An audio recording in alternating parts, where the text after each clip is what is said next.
Hi.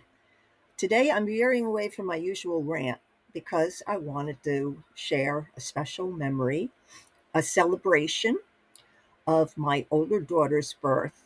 Uh, I call her our miracle baby, and I was going to share why that happened. I think I've written about it before, but sometimes words just get lost when they're printed.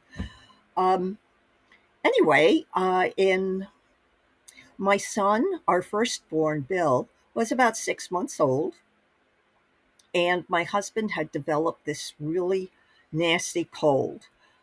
He had a cough, and it just wasn't going away. So we went to our family doctor, and Rich was sent for an x ray.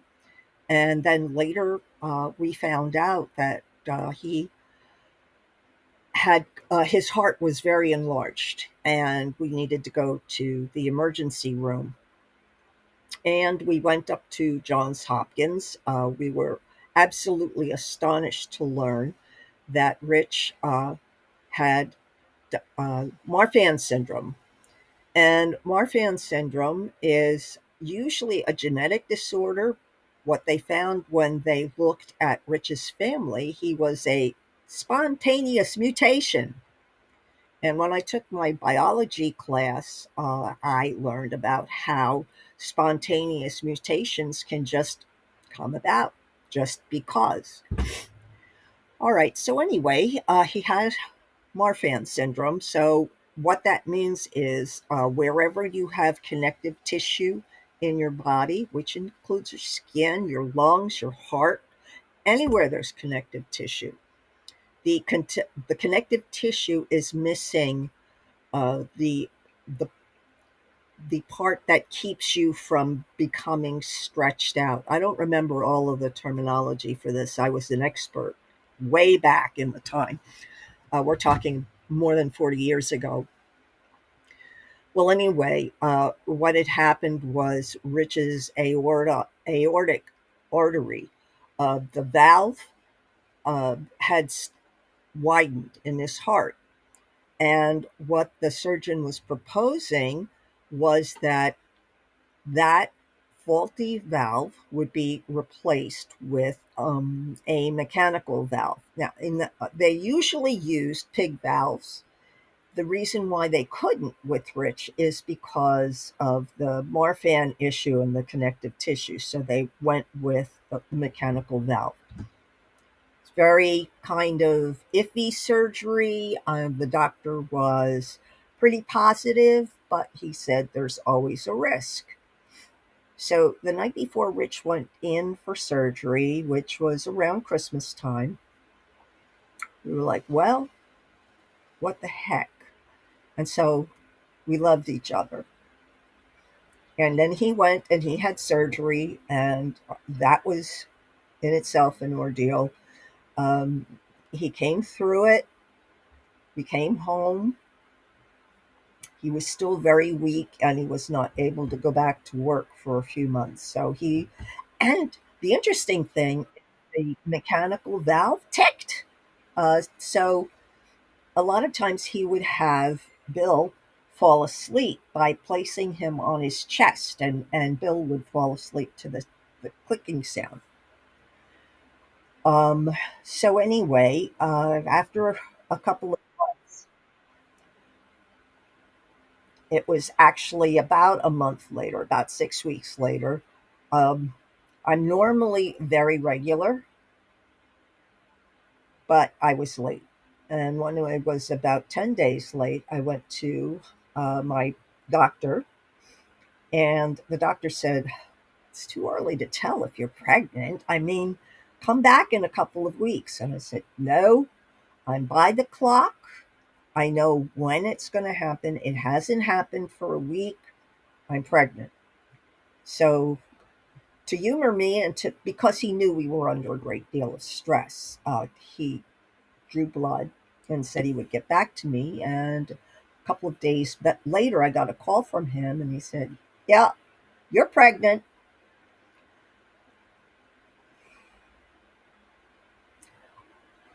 Not long after that, Rich's surgeon called. And so we were talking, and I said, nobody has really said anything, and maybe because it hasn't, nobody has really asked. But tell me, what is Rich's prognosis? And the surgeon hesitated, and he said, okay, 5 years. Wow.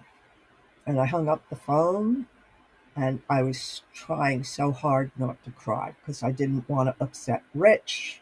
He was in the bedroom resting, and I didn't want him to see I had been crying. What was I going to do? 5 years, and we had Bill, who was 6 months old, and now I'm pregnant. What are we going to do? I didn't know what to do. The doctor had said to me, whatever you do, do not tell your husband. He does not need to be stressed out by that right now. And Rich was already feeling stressed because he wasn't able to work, because he didn't have a lot of strength. He could help me a little bit with Bill, but not with everything.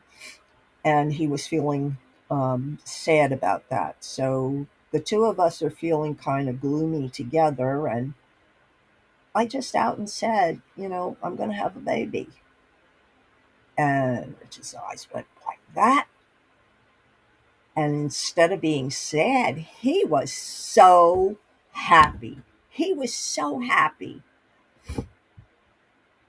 And he was happy the entire time. We had to go back for follow-up visits to cardiology at Johns Hopkins, and visit the Marfan Clinic, and we did all of this. And meanwhile, I'm starting to get bigger and bigger, and the baby was due in September. So Rich had a 6-month scheduled ultrasound of his heart. And he went in for the ultrasound, and we came back out. We waited for the results, and the doctor came out, and he was like, I never believed in miracles before. And we were like, what? And he said, the size of Rich's heart had actually decreased a lot in size. And so he said to us, he said, you give up cigarettes, lose some weight, have a normal lifespan. Now we're both celebrating.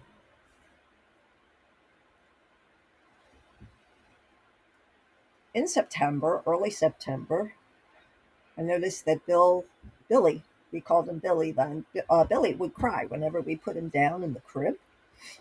And I would pick him up, and I would hold him and rock him in the rocking chair, and he would quiet down. And Rich said, is he spoiled? And I said, no, this is really weird behavior. Maybe he's sick. So we took him to our pediatrician, and he did. He had an ear infection. So we pick up the medicine, we bring him back home. Summer Olympics are on. So we're just kind of like chilling around the house and watching the Olympics when it was covered, and taking care of Billy and giving him his medicine and da da da da da da da da da. So in the evening, after Bill was down for bed and the medicine had already started to kick in, so he was laying flat and he was asleep.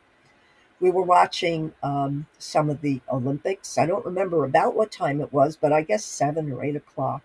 I began to feel um, contractions, and they weren't very strong at first.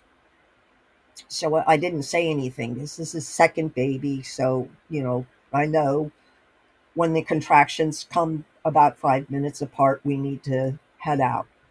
So anyway, the contractions did come at 5 minutes, and I said to Rich, we're going to have to go to the hospital.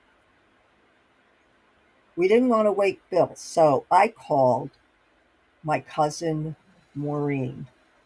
My cousin Maureen was my absolute angel.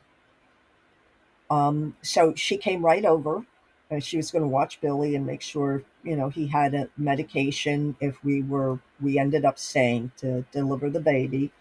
And off we went to the hospital, and was brought in to, and I was being delivered by a midwife, Ellen. She is also fantastic. So we were brought to a room. Ellen came in. She's checking me out, and she said, "You're like 7 centimeters dilated." I was, really? Um, and the contractions are coming. I should be going into the second stage where it become real difficult. Nope. So we turned on the TV and we're watching the Olympics again, and then periodically Ellen would come and she would check, and then all of a sudden I did feel like it was time. She said, "Yeah, push," and out came our little Heidi. And Rich and I, we just looked at her. He loved her up. I loved her up. Ellen loved her up, and Rich and I we both agreed. We said, "You know what? She's our miracle baby." And Rich said the reason why he he actually thought of the idea first. He said, "This is my miracle baby." And the reason why is because when he found out that I was pregnant, it gave him hope. And then that hope helped him find what was inside, the inner strength inside him to heal and to get better. And I wish that I could say that it had a totally happy ending.